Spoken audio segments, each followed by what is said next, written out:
The Decline of Western Civilization Part 2, The Metal Years, is a 1988 documentary on life in the LA metal scene and the bands who influenced it. It is also my favorite music documentary. I love it like few others. So in this video, we are going to talk about the movie. We're going to talk about the soundtrack. We're also going to talk about then recent albums from all 13 featured bands in this movie. So you are definitely going to want to stick around.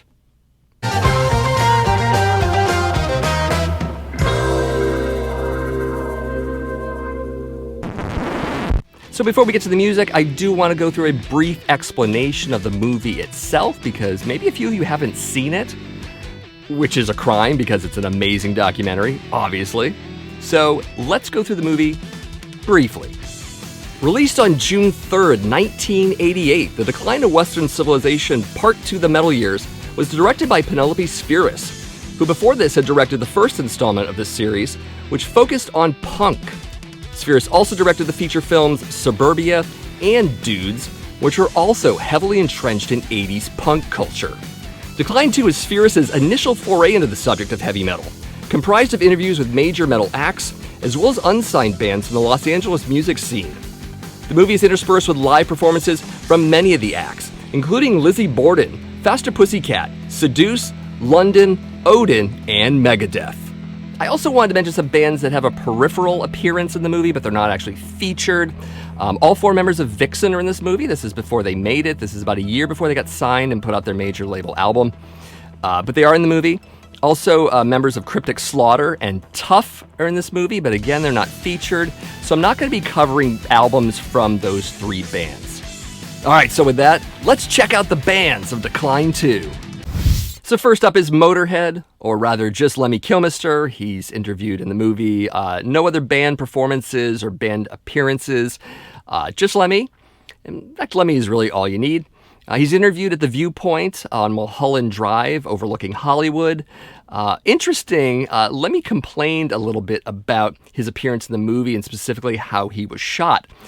He feels like since there was a bit of a pullback shot and he looked very small in the framing, that he was made to look stupid, which is kind of BS on a couple levels. Penelope Spheeris, by the way, loves Lemmy's appearance in the movie. She talks about it. And one of the things she says is that he's the voice of reason in the movie. And I feel that's quite the case. He's one of a few balancing factors in this movie to counter a little bit of maybe the excesses of the Hollywood metal scene at the time, but also some of the delusions of success. We're going to talk about someone else who also talks about that a little bit, but Lemmy really is needed in the movie, and I love that it kind of starts out with him first. And of course, he's Lemmy. He's got all the great one-liners in this movie.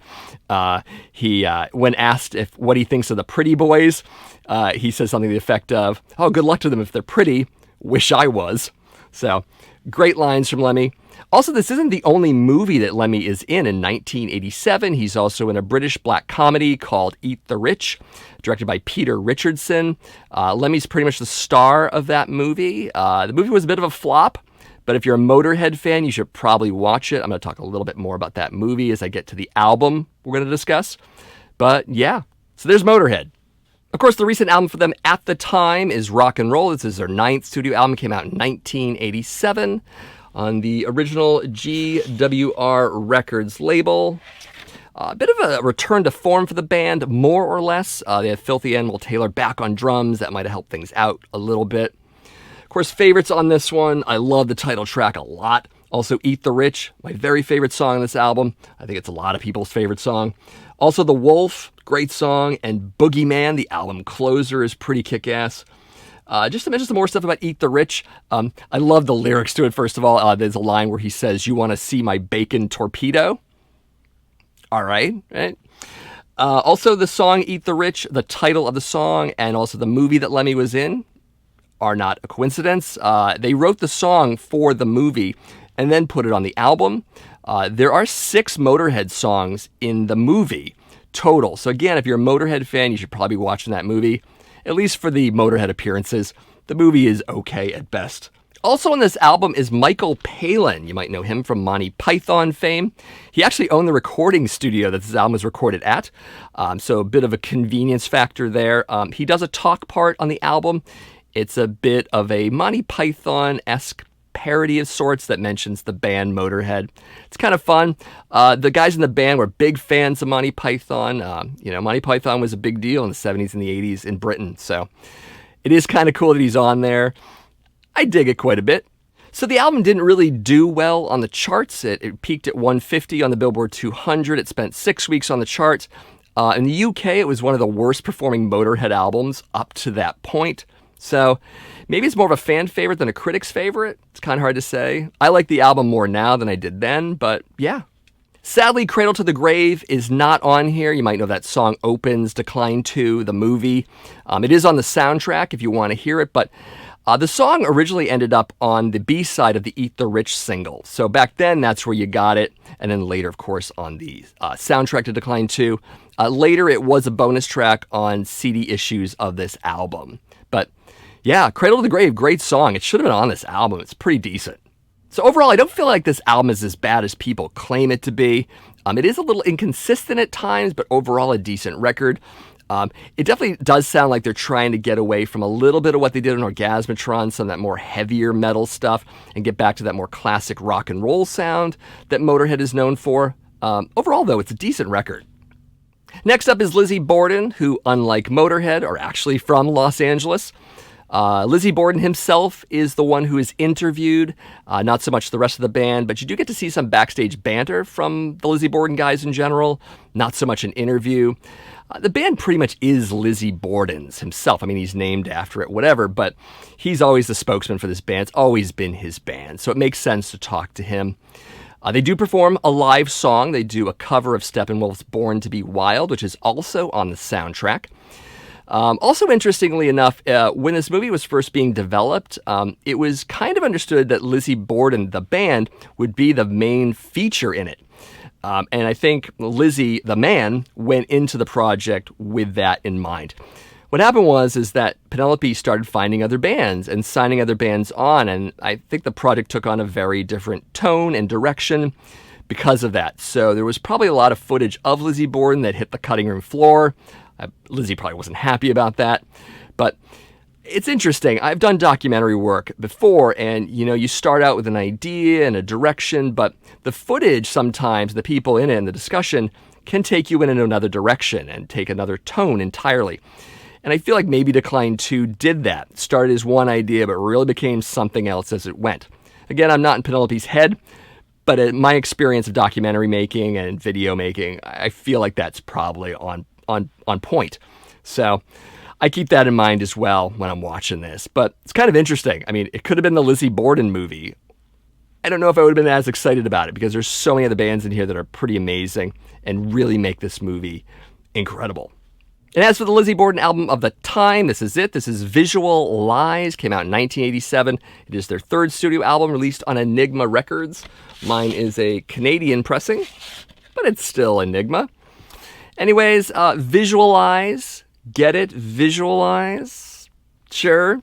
This was definitely the commercial peak. In fact, a year later in 1988, the song Me Against the World from this album would appear in the heavy metal horror movie Black Roses, for those who saw that. There was a spate of heavy metal horror movies back then. Obviously, Trick or Treat's the better known movie, but Black Roses is still worth watching. It's kind of fun. One of the strengths of this album and of this band in general is the guitars. There's some great harmonic leads as well as some lead trade-offs. Of course, the vocals we'll discuss in a bit. Obviously, they're fairly unique. Producer for this record was Max Norman. Of course, you know Max Norman. He's done records for Ozzy and Y&T and Loudness and Armored Saint. He did a great job on this record. Sounds fantastic. Again, that probably adds to its commercial success. So yeah. Of course, as I mentioned, you also get the signature vocals of Lizzy Borden himself. He has that warbly vibrato thing going on that he does a bit. He doesn't overuse it on this album, though you hear it way too much in that cover of Born to be Wild in the movie. He just goes nuts with it. His voice is a bit of an acquired taste, I feel. Once you're into it, though, it's still pretty great, and he really kicks ass on this album. Of course, I have some favorites. I love Me Against the World. It was also the music video from the album. Den of Thieves is a great song, and Lord of the Flies. You should definitely check out those three tracks. Fantastic. So the album did relatively well compared to the other Lizzy Borden albums of the 1980s. It came in at number 146 on the Billboard 200. It spent 7 weeks there. But commercially, this is definitely their most well-known and successful album overall. And again, I feel like this album is worth the recognition. There's some strong and heavy tracks on here. Pretty decent. Check it out. Next up is Faster Pussycat, whose lead singer Tammy Down is also co-owner of the Cat House Club, along with future Headbangers Ball host Ricky Rackman. Ricky is also in the movie. The entire band is interviewed at the Cat House, and they also perform 2 tracks there. They do Bathroom Wall as well as the song Cat House.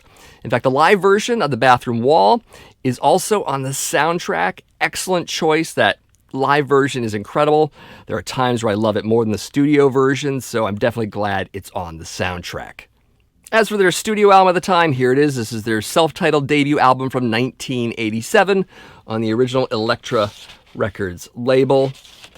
Quite a bit of Aerosmith worship on this record, though maybe a bit more punch and delivery. They're a more aggressive band for sure.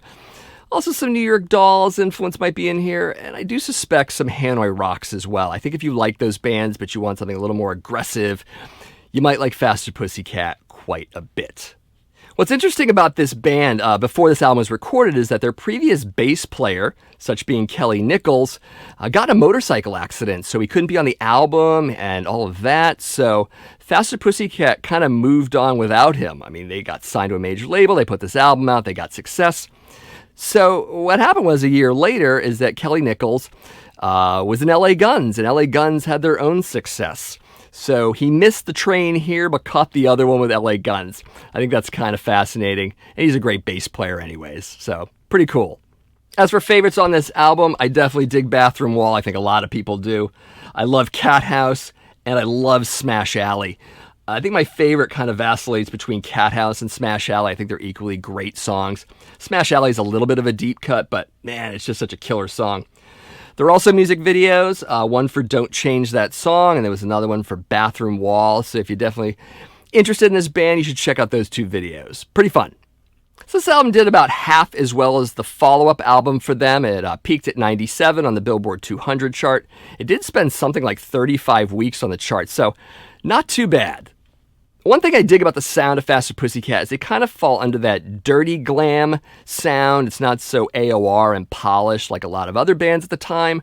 I say they have a lot more to do in common with bands like Guns N' Roses, who have a raw sound, than some of the other bands like Warrant and Trickster. I mean, this isn't those bands. It's one of the things I really like about Faster Pussycat a lot, especially this early material. I really dig this band. I've played this album so many times. It's one of my very favorites of the subgenre. Can't get enough of it. Next up is the legendary hard rock band Kiss. No live performance from the band, but we do get interviews with Gene Simmons and Paul Stanley respectively and separately. Gene's interview is outside of and then inside a tacky lingerie shop, which is kind of fun. It's a bit staged, it's a bit of a setup. There are these scantily clad girls that are shopping who occasionally interrupt Gene while he's being interviewed. Be that as it may, it's very Kiss in a lot of ways. I mean, if you remember Kiss Exposed from, what was it, a year or 2 earlier, that home video, similar stagings going on there. Also, Paul Stanley, who's probably the more interesting interview. He has a little bit more to say, but also there's a story behind his interview. He is shot in what appears to be his own bedroom. He's in bed with a few hot girls. It's an overhead shot, so that's kind of interesting choice. Interesting about the 3 girls there in particular is they're not the original 3 girls. What happened is that Penelope had a few girls, and then Paul took a look at them and went, "Those girls aren't pretty enough. I need prettier girls." So Paul literally got on the phone and called the Playboy Mansion and had them send over a few other girls. And those are the girls who were actually in the movie. One of which actually has a little bit of notoriety. The brunette of the girls is Terry Weigel. Terry Weigel had a recurring role on Married with Children as one of Al Bundy's shoe store customers. She was known for that, but then she was much better known for being a porn star. She went straight into the adult film industry after that, so she's pretty known for that. As for Married with Children, that's not going to be the only Married with Children reference I'm going to make. I've got another one much later, a pretty awesome one, by the way. I didn't even know this till very recently, so we'll get to that in a bit. Anyways, that's Kiss. And of course, their studio album at the time was Crazy Nights, their 14th studio album overall, released in 1987. This is an OG copy on Mercury Records. Even has the hype sticker there. This is definitely the album where Gene Simmons is pretty much not a major part of it. He's off doing other things, mixing other bands' albums, being in movies, and other things like that.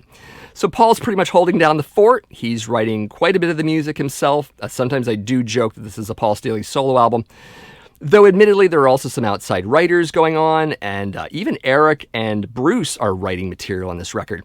So everyone's trying to fill the gaps that Gene leaves behind. Now, does that show on this record? Of course it does. This is definitely one of those albums that's known for being a not as great Kiss album overall. But here it is, and we're still going to talk about it, because why not? We should also talk about the producer on this record, such being Ron Nevison, who also produced the 1985 comeback album for Heart. And I don't mention that lightly because there's some real production similarities and even some musical similarities between the two. I think Nevison kind of makes a lot of his albums a little polished and AOR sounding. I feel like even though it's not entirely credited, I think he had more to do with this album, maybe more of a hands-on producer than is said. Again, if you listen to Reason to Live on this record, you can hear that it sounds like a Heart ballad from 1985. Very similar production, very similar musically, too. So Ron Nevison, I'm not as excited about him as a producer overall. He produced another album I'm going to talk about later, one from a certain ex-Black Sabbath singer, because he's in this movie as well, so get ready for that. But yeah, Ron Nevison, not a fan. I would say, regardless of how you feel about this album, even I have to admit that Crazy Nights overall is some of the best guitar work Bruce Kulick has ever done. It's almost a waste of his talent in some respects that it's on this particular album. He does some good stuff on Asylum as well, but there's some great guitar work, solo work in particular here from Kulick. The intro to No, No, No in particular, put that track on and you're like, wow. So kudos to Bruce on this album. He's the shining star on it. No question. I do have a few favorites on this record. I do like I'll Fight Hell to Hold You. It's a sort of sappy Paul song. Mid-pace, not too ballady, but I dig it. I do like No, No, No quite a bit. I think more for that solo, but I think it's kind of an up-tempo Gene number. I also like Thief in the Night. It's the album closer. I think it's the strongest song on the record by far. Thief of the Night's kind of an interesting song because a couple years previous to that, Gene gave the song to Wendy O. Williams. She does it on her Wow album. He also plays bass on it. He's credited as, Reginald Von Helsing? But everyone knows it's Gene Simmons. Other members of Kiss are on that record too. Maybe I'll talk about Wow one day in more depth. But yeah, it's a pretty cool song. I like it. It's definitely the best thing on here. So despite some of the negative attention this album got back when it was released and still gets to this very day, it did peak at number 18 on the Billboard 200 chart, which is both amazing and kind of unbelievable. It's not a total loss album, but it's, again, hard to believe it did so well. But it did. So there it is. So even as a big Kiss fan of even the non-makeup era, this really isn't a go-to record for me. It does have its moments. Again, Thief in the Night is an incredible song. It blows away everything else on the album. But again, not a go-to album for me. I do have some nostalgia connected to this album a bit, so maybe that prompts me to listen to it on occasion. But past that, and objectively speaking, not the greatest Kiss album in the world. So next up is Aerosmith, whose look and overall sound were shamelessly borrowed by many bands on the Sunset Strip, including some in this very movie we're talking about. No live performance of the band, but the two main members of the band, such being Steven Tyler and Joe Perry, are interviewed together. They're interviewed at the producer's house. Again, you're going to hear me say that a bunch because apparently that was a great place for Penelope to shoot lots of the bands. Interesting about them at this time, they had been off drugs. I think Steven just got out of rehab. Joe had gotten clean maybe a little bit before this. They discuss it a little bit, but not too much in the movie. What's funny, and they don't tell you in the movie, is that the band, maybe the management arranged this, but they had what I basically would call handlers who, right before they started shooting, went through the whole house or the set they were going to be on and looked for drugs, hidden drugs, just in case, I don't know, they stashed some on their own, or Penelope was trying to slip them some cocaine or something. I don't even know. But they made sure that the whole set was clear drugs, so they couldn't use. So that's pretty amazing. Of course, the album at the time for Aerosmith was Permanent Vacation. This is their 9th studio album, came out in 1987. This is an original Geffen Records pressing. So the band is sober at this point, which is pretty interesting.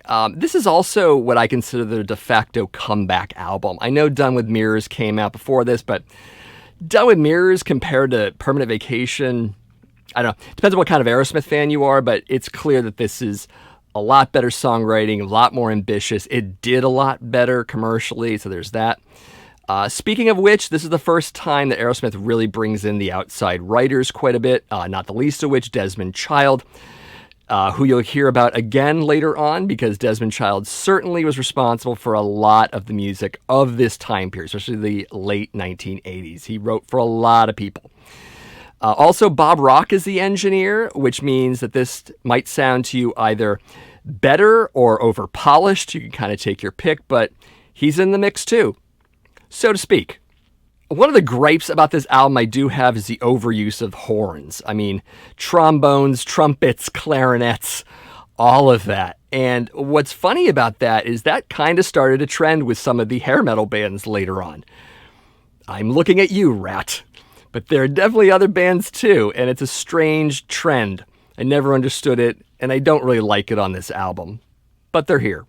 Of course, I do have some favorites. I do like the opening track, Heart's Done Time. I think it's a very strong song. I love Cimaraya, and I really do love Angel. I know it's the ballad and one of the singles, and it's a little cloying. Still a sucker for it, still love it. I also like the closing track. It's called The Movie. It's an instrumental. It's kind of dark and weird and not really Aerosmithy sounding, but I still like it. I think it's an interesting way to end this album. There are some music videos from this album. Obviously, I mentioned Angel, but there's also Ragdoll and Dude Looks Like a Lady. This album did really well. It ultimately went 5x platinum, but it also peaked at number 11 on the Billboard 200.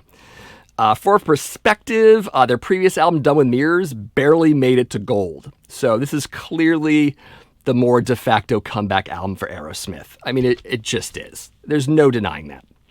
So although I do prefer the 70s Aerosmith quite a bit, there's some undeniable great songs on this record. It's really well produced. It's well written again. So I do respect it for that. And I do listen to this on occasion. I do think this is the start of the commerciality, though, where they start losing some of that punch that they had. Later records, they lose more and more of it, and I think the band loses me more and more as a result. But still a good record. Still worth hearing. Next up is Seduce from Detroit, which is an interesting choice. A lot of these smaller bands are from Los Angeles. Seduce is not.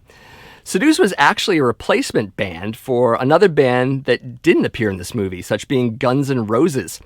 Penelope did approach the band to do it. Management wanted way too much money that she couldn't afford, so Guns N' Roses was out, and Seduce was in. Pretty interesting.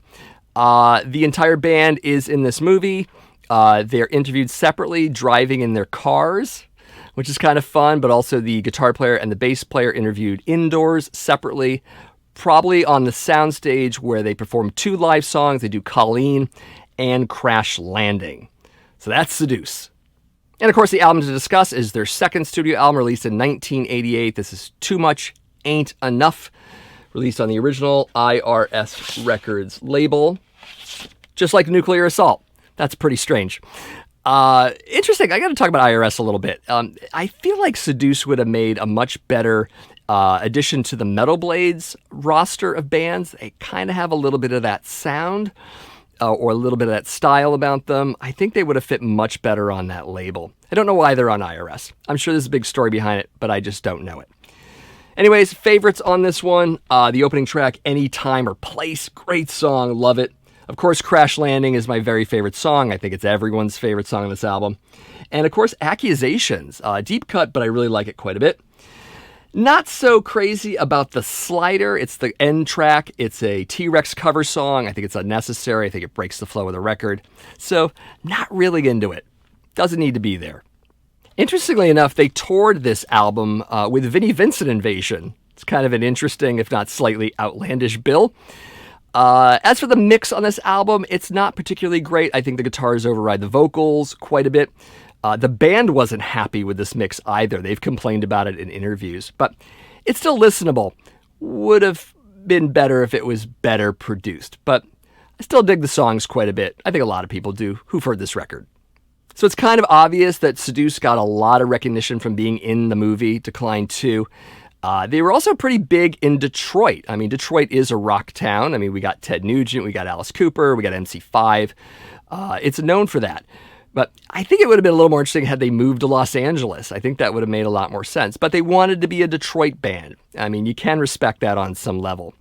But they were huge in Detroit. I read a lot of news clippings of the time. And holy crap, they loved this band. So yeah, Detroit band. Proud as heck about it, I guess. So again, the music is there. I do love this album. I do also want to pick up their first album whenever I find it at a good price. So yeah, there's Seduce. Next up is Poison, who were very much influential on the second wave of glam metal. I mean, they pretty much started the second wave in a lot of ways with their debut album, Look What the Cat Dragged In. First wave, of course, was Motley Crue and Dokken and Rat and all those bands. The whole band is interviewed. Brett and Bobby are interviewed together, and then CeCe and Ricky are interviewed together. It looks like they're on a sound stage as well. And no live performance from the band, but the bigger acts kind of come to expect that from this movie. Of course, the album to discuss during this period of time for the band is their second studio album. This is Open Up and Say Ah, released in 1988 originally, though this is a 2020 reissue from Friday Music on gold or yellow vinyl, take your pick. This also brings back the original cover. You might remember this album cover was censored not too long after it was initially released. Something about the tongue being a bit phallic or something strange and uptight and very 80s in a lot of ways. In fact, all you saw on the censored cover was everything was hidden except the eyes. There was like this much revealed and the rest of the cover was black. Very strange. But that's the cover. Also, this album was produced by Tom Werman. A lot of people remember Tom Werman for producing a lot of 80s hard rock and pop metal albums for bands such as Motley Crue and Dokken and Twisted Sister. Though Werman wasn't Poison's original choice, they really wanted Paul Stanley of Kiss to produce their album. But Paul was too busy, he couldn't do it, so they defaulted to Tom Werman, who had a good track record anyways in this genre, so maybe they weren't too disappointed. The desire to have Paul Stanley involved with this record is also pretty interesting, considering that the band, a year later, covered the Kiss song Rock and Roll Night for the Less Than Zero soundtrack. It's actually a fairly decent cover song. It's very Poison sounding in a lot of ways. If you haven't heard it, you check it out if you're interested, if you like Poison, of course. Favorites on this album, I do dig Nothing But a Good Time, but my favorite song is probably Fallen Angel. It was a single, it had a video, as well as Nothing But a Good Time as well. There are other videos too. Your Mama Don't Dance had one, and there might have been one more on here. Of course, Every Rose Has Its Thorn. How can I forget about that song? We'll talk about that a little bit later. Your Mama Don't Dance is a Loggins and Messina cover song. I hate it. It's awful. It shouldn't be on this record. But you probably heard me bitch about cover songs before, so we're going to do it again. So anyways, yeah, those are the tracks. And there's the back cover in case you need to see what they look like. Everyone knows. Speaking of Every Rose Has Its Thorn, one interesting thing about it, it did chart pretty well in America on the rock charts, but it was also in the top 40 country charts. It started simultaneously charting there as well. Does that make sense? Kinda does. It's kind of interesting how a lot of these guys went country music, at least flirted with country music later on. I'm thinking of Ron Keel as well. Pretty interesting. Of course, Every Rose Has Its Thorn clearly sold this album really well. It ultimately went 5x platinum. It hit number 2 on the Billboard 200 chart. It did very, very well. Still the best-selling Poison album ever. So although I'm more of a fan of the first album, I do think this album has quite a bit of filler. I think the hits still carry it quite a bit. And I do feel the album after this is probably a little bit better. So there it is. Next is former Black Sabbath vocalist Ozzy Osbourne, without his bandmates, and also no live performance. We get Ozzy being interviewed in someone else's kitchen, not his own. This is shot in the producer's house. He's making eggs like it's his own place, but it totally isn't. Also, interestingly enough, purportedly Ozzy is on Valium and marijuana during this interview, which pretty much negates his whole thing about the Betty Ford Clinic being helpful. Be that as it may, we get Ozzy, more or less. And although it's public knowledge, the whole pouring of orange juice on the counter and it's all over the place, it doesn't even go in the glass half the time, that's not Ozzy. They did that as a setup. Penelope got one of the grips to pour orange juice haphazardly. That's his hand. So not Ozzy. It came out later, but kind of fits the characterization that's going on. I mean, it's Ozzy. We know. We've watched the Osbournes. So there you are. Of course, the album to discuss here is The Ultimate Sin, his fourth studio album. This was from 1986. This one is on the original CBS Records label. Produced by Ron Nevison. This is where we're going to bring up Ron again. And I have no idea why Ozzy didn't stick with Max Norman. Max Norman did those earlier albums amazingly so. They're classic albums. Maybe he just wanted to go for that more polished mid-'80s kind of radio-ready sound. He got it to some degree, but yeah, Ron Nevison. Why otherwise? Also, first album for drummer Randy Castillo, rest in peace, as well as bassist Phil Suzanne. Also, we have to talk about Jakey Lee here. He's the guitar player. He's amazing on this record. He is the best damn thing about The Ultimate Sin. Even though his guitar playing, his amazing playing, is surrounded by otherwise largely lackluster tracks. We should also say, and this isn't taking away from Jake, but there is a bit of Randy Rhoads worship going on in some of the playing. I hear it in Killer Giants. I hear it in other tracks as well. He does have plenty of his own signature style going on here. So if you love guitar guys, this is a good album for that, but maybe the songs aren't as great. As for favorites on this one, definitely dig Shot in the Dark, as well as The Ultimate Sin, and Fool Like You. That's the album closer. I probably like that song the most out of the three. There were music videos, one for Lightning Strikes, one for Shot in the Dark, and one for The Ultimate Sin. So, kind of lines up with my favorites anyways. It's not a big selling album compared to some of his other 80s albums, and I would include Bark at the Moon in that list. It did reach 2x Platinum. It also hit number 6 on the Billboard 200, so that's something. So the record really didn't hold up for me over time. I think there are a few good tracks, but I think there's a lot of filler, and I do agree with Osbourne that the production is a little bit lacking. But I do like the cover art, right? Next up is the band London. Incidentally, not from London, they're from Los Angeles. The band was formed in 1978 by Lizzy Gray and Nikki Sixx. A lot of people don't know that. Nikki Sixx, of course, left this band and went on to do Motley Crue. In fact, Lizzy talks about that in the movie, about how the band is basically a training school for rock stars, because people join, then they leave, then they become rock stars in other bands. That happened with not only this member of Motley Crue, but also Guns N' Roses and W.A.S.P and Cinderella. The whole band is interviewed in Penelope's garage, believe it or not. The garage is made up to look like something else other than a garage. It looks kind of like a backstage room, but it is her garage. The whole band's interviewed there, and then there's a separate clip where Nader and Lizzy are interviewed, but it's some other place, not sure where. Anyways, London do 2 live songs in this movie. They do Breakout, as well as Russian Winter. And the London album at the time was their second album from 1986. This is Don't Cry Wolf. It is on the original Metalhead Records label. Kind of a tough record to find at a good price. Expect to pay at least $90, but you can pay as high as $200 for this as well. Again, kind of expensive little record. Metalhead Records wasn't much of a label. So there it is. So London is one of the heavier types of glam metal bands. They also have a little bit of speed at times. There's some trad metal mixed in here as well. I kind of think Armored Saint meets Motley Crue in a lot of ways. They were on Shrapnel Records before this, so that's a label that has guitars at the front and center of things. So it's a very guitar and riff-centered album and band in general. Of course, probably the highlight of this album is the guitar work of Lizzy Gray. Lizzy Gray, of course, is no longer with us. He does have moments of shred on this record, which is pretty interesting, again, within that sort of heavier glam metal context. Pretty much digging that quite a bit. Later, he was in a band called Spiders and Snakes, where he kind of continued some of that. Also with some of the glam stuff as well.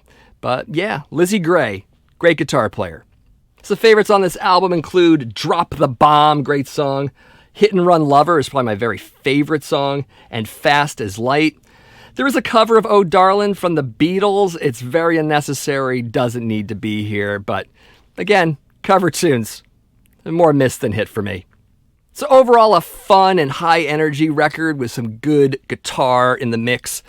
Speaking of the mix, it's not the best produced album in the world, but it'll do in a pinch. Songs are pretty decent, so yeah, check it out. Next up is Odin, which is, in retrospect, a rather strange name for a glam metal band. The band itself never really made it out of the LA music scene, but one member of the band, guitarist Jeff Duncan, soon after, went to Armored Saint. He's been in the band to this day, and I hear they're doing pretty good. So there's that.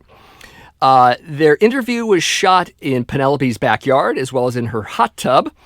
And they also do 2 live songs at Gazzari's. They do a 12 O'Clock High, as well as Little Gypsy.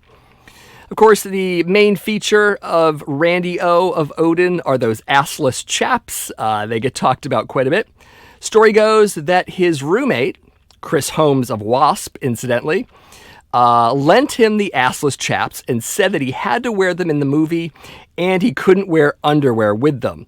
And by doing this, it would make him famous. This is Randy O's story. He tells it. Is it true? Is it false? We don't know. Chris Holmes was Randy O's roommate. Holmes does verify that, but the assless chap story is Randy's. But I kind of want to believe it, because it's awesome. So the most recent release from this band in 1987 was their second EP. This is The Gods Must Be Crazy. This was released on Mighty Odin Music Records. I'm going to assume that's their own label. Pretty tough to get at a good price. Again, like the London record, you'll expect to pay at least $75 and up for this. Self-released, as I said, so that might have something to do with it. So as I probably mentioned, the singer's name is Randy O, which is interesting. I mean, what does the O stand for? Is it Odin? Is it orgasm? We'll never know. It's kind of a mystery, actually. So a lot of mid-paced glam metal with some fairly heavy moments. Also a couple of slower tracks. For the ladies, the production is okay. It's self-released again, so the production isn't going to be that great. But, there you go. So favorites on this one, definitely Little Gypsy. Great song. Also, She Was the One. Little Gypsy, of course, is in the movie. There's a live version of it. If you're looking for the other song that's live in the movie, that would be 12 O'Clock High. That is on their follow-up album. It came out in 1988. It's called Fight for Your Life. So if you want to sort of complete your Odin collection, these are probably the 2 records to get. So again, as I mentioned, Odin really wasn't ready for prime time in a lot of ways. Randy does talk about how they really did go the glam metal route later. Their early demo days were a lot heavier, a lot of more traditional metal, and he does blame the switch over to glam metal for their ultimate demise. Is that factual? Is that not? I don't know. But that's what he says. So overall, a fun little listen, but that's probably carried over a bit by my appreciation and my fondness for them in this movie. So there it is, Odin. Next up is veteran shock rocker Alice Cooper, who was very influential on a lot of the theatricality of bands of the 1980s. Alice Cooper and Kiss, to be fair. Alice is the only one interviewed in this movie, no other band members. Also, no live performance from Alice Cooper. He does talk on a stage. It seems like either before or after a show. The only Alice Cooper you hear in the movie is he does a duet with Axl Rose doing the song Under My Wheels. Other members of Guns N' Roses are also involved. You get to hear that song at the end of the movie. So there's Alice Cooper. So the most recent album for Alice Cooper at the time was his 10th studio album released in 1987. This is Raise Your Fist and Yell. It is on the original MCA Records label. Last album to feature bassist Kip Winger. Kip Winger went on to do a fairly successful solo career. Some of you might know. Favorites on this one would be Not That Kind of Love and also Prince of Darkness. Great song. You might remember Alice Cooper was in a movie called Prince of Darkness. That's no accident. That's tied in. John Carpenter film. It's okay. I think Alice Cooper's probably one of the better parts of that movie. But there it is. Of course, not the only horror movie tie-in here in the song Lock Me Up. We have a guest appearance from Robert Englund, who played Freddy Krueger in the Nightmare on Elm Street movies. Of course, Alice Cooper has done things like this before. On the previous album, Constrictor, he did a song called He's Back, the Man Behind the Mask, which ties into Friday the 13th and Jason Voorhees. But no surprise, Alice Cooper into horror. Go figure. There, of course, is some filler on this album. The song Chop Chop Chop is really stupid. The first few songs, they're kind of okay. They kind of just plod along. It seems like this album is actually backloaded with better songs. Side 2, much more listenable than Side 1. If you're also wanting a music video, there is one for the track Freedom. You can check that out on the YouTubes. So the album didn't chart as well as the albums on either side of it. It did hit number 73 on the Billboard 200, spent about 15 weeks there, but that's about it. It's funny, this album isn't even certified with the RIAA, so it doesn't even have any sort of gold or platinum rating or any sort of that kind of a thing. Interestingly enough, the following album, Trash, which is pretty much a de facto comeback album for Alice Cooper. It did a lot better than this, probably in no small part, again, to Desmond Child being in the picture and sounding a lot better, having more hits and all of that. But still a decent album. So a mix of okay tracks and decent tracks. It's obviously less ambitious than Trash. It's also less paint by numbers than that album. So you should definitely check it out. A little bit of a mixed bag, but I would suggest there are some good things to hear on it. Next up is W.A.S.P, who are from Los Angeles, but are also not an unsuccessful band. How's that? So Chris Holmes, the guitar player for W.A.S.P, is the one interviewed. He's interviewed poolside with his mom hanging out right near him. Originally, Blackie Lawless was asked, but Blackie wanted too much money, so Penelope couldn't afford him, so we got Chris instead. Which is interesting. I mean, this would have been a very different segment with Blackie Lawless. Maybe he would have talked more about his past and sister and Circus Circus and the LA metal scene and all of that, but we got something very different with Chris Holmes. Chris Holmes was very poignant, kind of sad at times. He talked about the pratfalls of success. Again, serving more as a balance in this movie. Pretty interesting. A couple other things. That pool he's in, by the way, is not his own. That is the producer's house again. Fantastic. Also, the giant bottle of vodka is filled with water, not vodka. Sorry to disappoint some folks. It was filled with that. Some people say pool water, but it's pretty much guaranteed that it's regular old water. So there it is. Chris did stop drinking in 1996 purportedly, so that's kind of interesting. But a lot of this is about Chris drunk in a pool being sad. Very poignant again. So the most recent W.A.S.P studio album at the time was released in 1986. This is their third studio album entitled Inside the Electric Circus. My copy is a 2012 reissue from Madfish Records, which is a British label. This is the album in which Blackie Lawless switches over from bass guitar to rhythm guitar, which surprised me like you wouldn't believe back then. I was like, oh my God.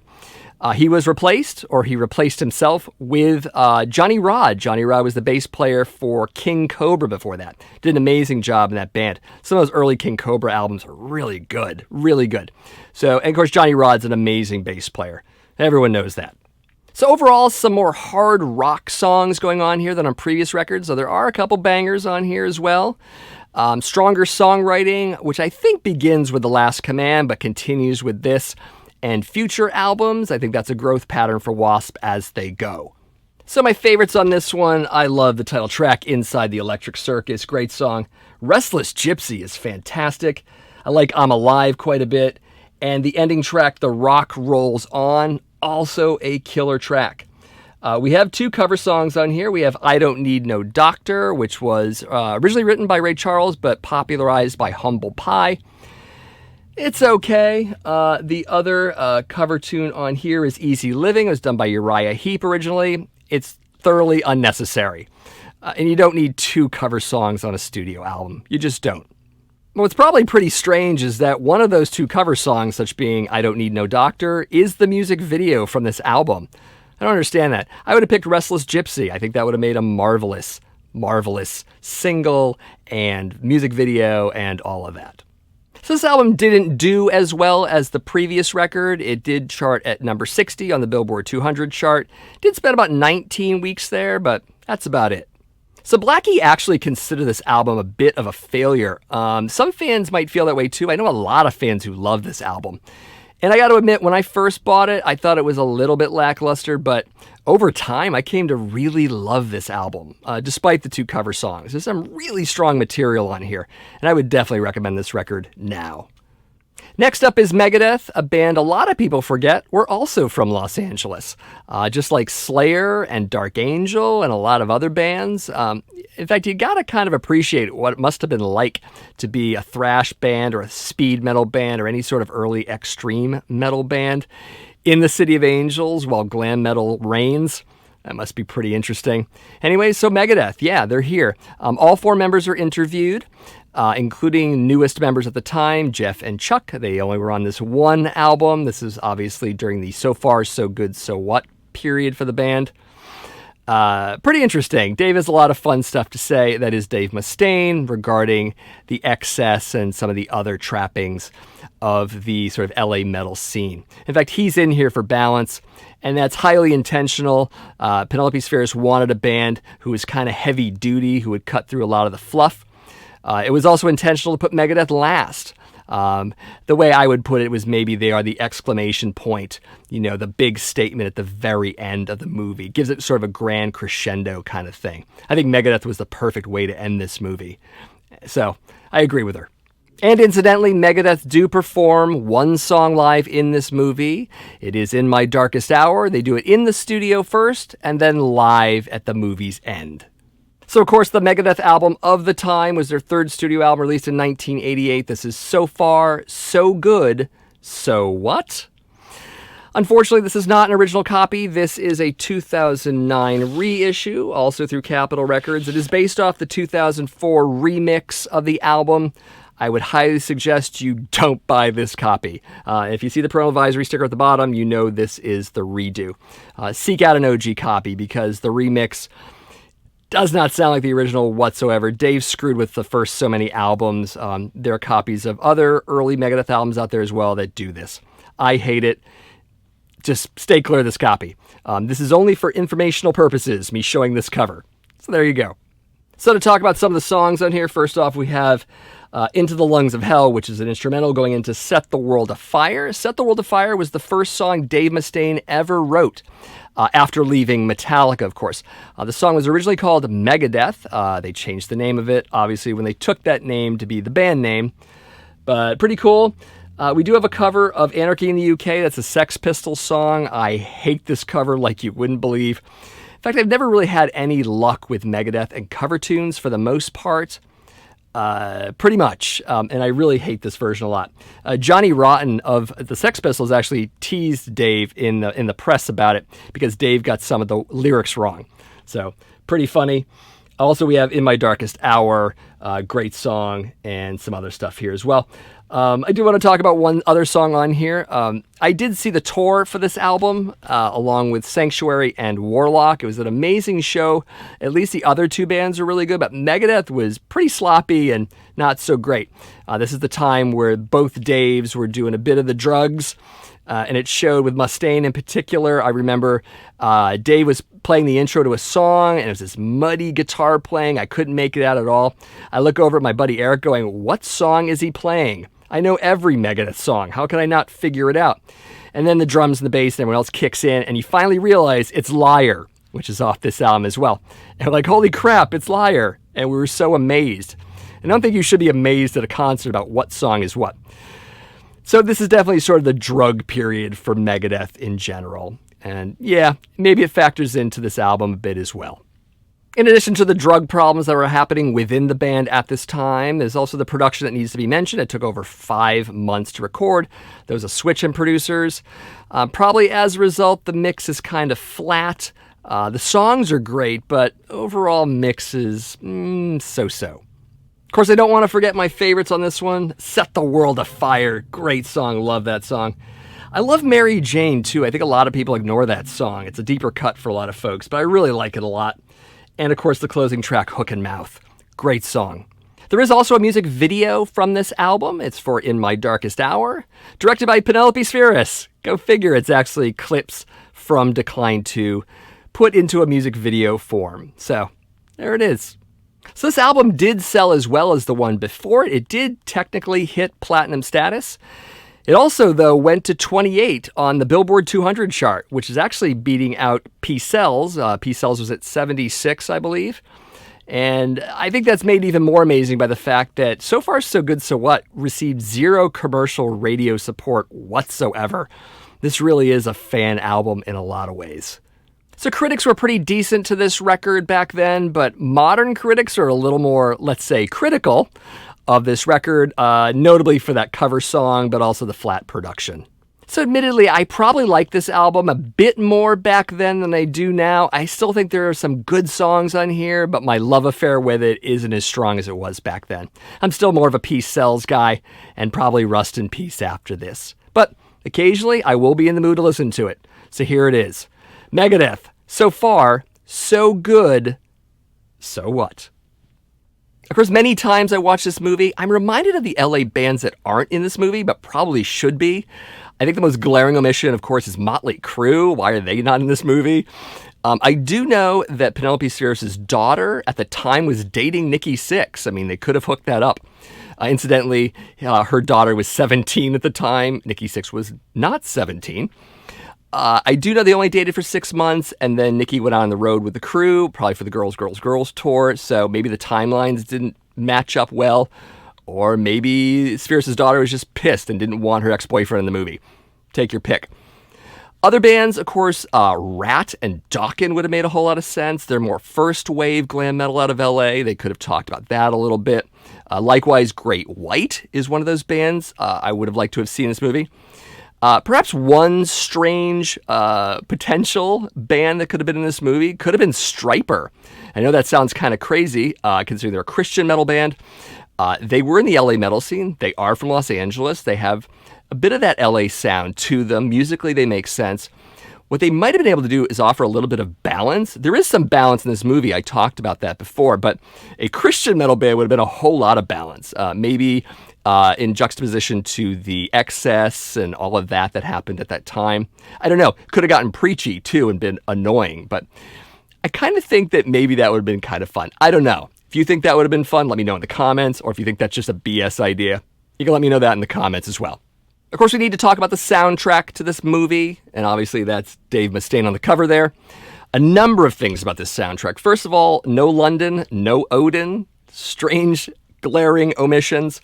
Also, there are 4 tracks on here from bands that aren't featured in the movie at all. The music itself from these bands is incidental background music, which is interesting because it's on the soundtrack, and it's taking up spaces where bands who were featured could have been. I don't know. Starting with Armored Saint, You Can Run But You Can't Hide. That was exclusive to this soundtrack at the time. Later, it would resurface in 2001 on the 2-CD compilation called Nod to the Old School. A bunch of Armored Saint tracks there. We also have Queensryche with The Prophecy. The Prophecy was a B-side to the Gonna Get Close to You single, which came out in support of Rage for Order. Rage for Order does not have The Prophecy on it, so it was on the single. After this, The Prophecy ended up on the 1989 CD issue of the Queensryche EP, if you're looking for that. We also have Metal Church with The Brave. This is not its first appearance. It originally appeared on the Metal Massacre 5 compilation from Metal Blade Records. In fact, I have it right here. It is track 1 on side 2. Amazing compilation series. You've heard me talk about it 10 million times. So it is here. It's the second appearance of this track. And also Rigor Mortis is on here with Foaming at the Mouth. It is the only LP track of the 4. It was on their self-titled debut album. As for a few of the major acts in the movie, they don't have songs on the soundtrack, but they also don't have songs in the movie, so that's kind of fair. Of course, that would be Kiss, Aerosmith, and W.A.S.P. Maybe it was a licensing issue, maybe not. Maybe they just wanted to make more room for some of the smaller bands.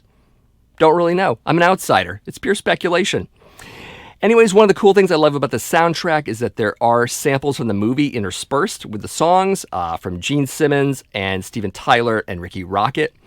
I like that because it really connects the soundtrack more to the movie for me. And it is a music movie. It should have a soundtrack that kind of brings you into it. Pretty cool.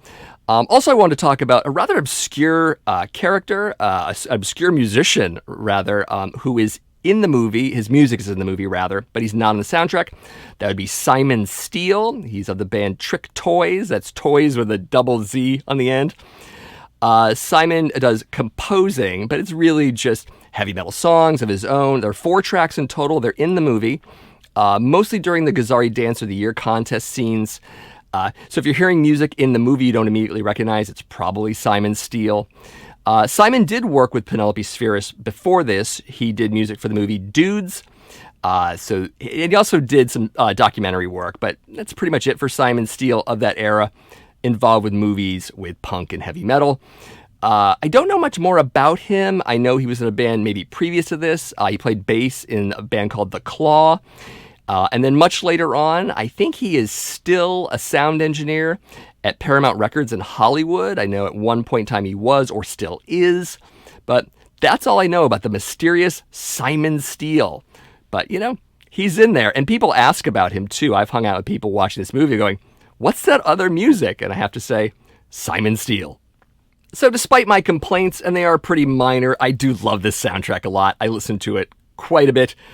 Of course, this particular copy would have been a whole lot nicer if the Discog seller who sold it to me had not listed the cover as near mint, because that whole bugs the crap out of me. But I'll get another copy one day. It's all right. So I should also mention that I was kind of a small part of this music scene in general. From 1987 to 1992, I would occasionally visit Los Angeles and Hollywood in particular. I had a off-again, on-again girlfriend there, mostly off. I wasn't there all the time, but I did a lot of extended stays there. And so I would hit those clubs, and I would party with all sorts of fun people. No one famous, no one to talk about necessarily, but it was a cool time, and it really can't be duplicated ever again. It really was what it was when it was, but holy crap. When I watch Decline 2, I totally think about that. The other thing I think about, of course, is that this movie was kind of a template for a lot of other bands. At the time, I was doing what I would call a fake band, which is almost a entirely different story. Basically, my buddies and I were sitting around, this is probably the fall of '88, watching Decline 2. We watched it so many times. And we were thinking about that we had never been in a band together. So we thought about doing a band for like a week. But then we were like, you know what? I'm kind of tired of doing music stuff for now. But I'd really love the fringe benefits of being in a band. All the stuff they talk about in Decline 2. Mostly girls, let's be honest. So we started a fake band. And we convinced people we were in a band. And we got all the fringe benefits without actually having to play a note. And this lasted like a whole year. I think it ended in April or May of '89. But Decline 2 is one of the major inspirations for that. But, of course, they inspired actual bands, too. I mean, you could just tell. So, and they did represent quite a bit of that scene in general. And not just Los Angeles, but scenes all over the place. Even the Worcester and Boston, Massachusetts scenes, of which I and others were a part. So it's kind of a fun, weird reflection, a mirror up against us for that time period. I love it for that, too. It's pretty awesome. Of course, you might have wondered what happened to some of the interviewees in this movie. It's always been a curiosity of mine. First and foremost, Lizzie Gray, unfortunately, passed away in 2019. We also lost Bill Gazzarri back in 1991, but all the others are pretty much alive, so let's talk about them. Nader DePriest, the lead singer of London, did some music stuff after London. He did a band called DePriest, which was pretty much London, and he's done other stuff afterwards. But one interesting television appearance that I caught while basically just flipping through the channels, I think it was in the 2000s, I can't recall, might have been the 90s, was he was on an episode of Love Connection. Like, he actually went out with a date, and they came back and talked about it. The girl hated him, thought he was cheesy and whatever. I just thought it was hilarious because I'm just like, oh my God, it's the London guy. Fantastic. So I can't find that clip anywhere on YouTube. If you can, let me know in the comments. I'd love to watch it again because I just have it in my own memory. So that's Nader DePriest. Randy O from Odin became a trucker. He has done some music stuff here and there. He does receive checks from his appearance in the movie, which is pretty cool. His experience in the movie for him was generally positive, despite the fan mockery that occasionally happens. Assless chaps notwithstanding. So that's Randy. Also Seduce. Seduce reformed in 2016, so they are back. They do shows here and there. At last check, they had done some before 2019. I'm not sure what's going on after that. They do have a Facebook page. You can check them out there. They talk mostly about their two old albums reissued. All three members are still in the band. And there was talk of recording a third album as of 2020, but I've heard nothing else about that. That'd be cool if they did, because I'd kind of be on board for that. As for the club, known as Gazzarri's on the Strip, it did close down over time. 2 years after Bill died, it closed. And then a year later, it took a lot of damage from an earthquake. And then in 1995, the building was finally demolished. So it's not there. I know there was a club built over it. I want to say it was the Key Club. There might have been another club or two that existed in that lot. Not really sure. Let me know in the comments. So that's Gazzarri's. We also have to talk about Cindy Burmisa. She was the Gazzarri Dancer of the Year 1987. She features prominently in the Gazzarri segments. A couple things about her. One is that she was Bill Gazzarri's girlfriend, purportedly. Bill has talked about that a little bit in some interview stuff he did when he was live. They did not have sex. It was more of sort of a just companion relationship. I know he was trying to help her with her career, her modeling and her actressing, as it's said in the movie. Pretty funny. But one really interesting fact about Cindy Burmisa is that she was the inspiration for a TV character. You might be familiar with the show Married with Children. If you were a metal guy in the 1980s, you were very familiar with the character of Kelly Bundy, played by Christina Applegate, because she was damn hot and she was a metal girl. Interestingly enough, in a number of interviews I've read with Applegate, as well as her official Twitter account, she has admitted, quite frankly, that the inspiration for Kelly Bundy, at least in the first season, is directly modeled off Cindy Burmisa of Decline 2. I guess she saw the documentary back then and she's like, holy crap, that's the character, that's Kelly Bundy, which is just utterly amazing. So if you didn't know that, little fun fact. Of course, we should also talk about Ricky Rockman. He was a co-owner of the Cat House Club, along with Take Me Down and Fast Pussycat, as I might have mentioned. Ricky, of course, went on later to host MTV's Headbangers Ball from 1990 to 1995. Ricky's done other stuff afterwards. One thing I really love that he did, and unfortunately I don't think he's still doing it. By the way, Ricky, if you're out there, go back to doing this because it's amazing. He did a podcast called the Cat House Hollywood Podcast. About 20-something episodes, amazing stories about Cat House and LA at the time and the music scene. He interviews people like Take Me Down and Gilby Clarke, and they talk about that scene at the time. It really is a great companion to Decline 2. If you're into this movie, you'd be totally into this podcast. Fortunately, I can't find podcast files out there on some of the podcatchers. I find 2 episodes and that's it. But if you go to Ricky Rackman's YouTube account, he has all of them there. So you can hear all the episodes there. And please, Ricky, please redo this podcast. Pick it up again because it was amazing. The stories are fantastic. Definitely. And that's my look at the bands of the Decline of Western Civilization, Part 2, The Metal Years. Again, my favorite documentary ever. And as such, I hope I did it justice. I'm sure you'll let me know in the comments if I did not. Speaking of which, let me know how you feel about this movie, what you thought of the soundtrack. Do you like some of these bands and some of these albums? Do you hate this time? Maybe you were just like, no, screw those posers, or whatever. You can let me know that too.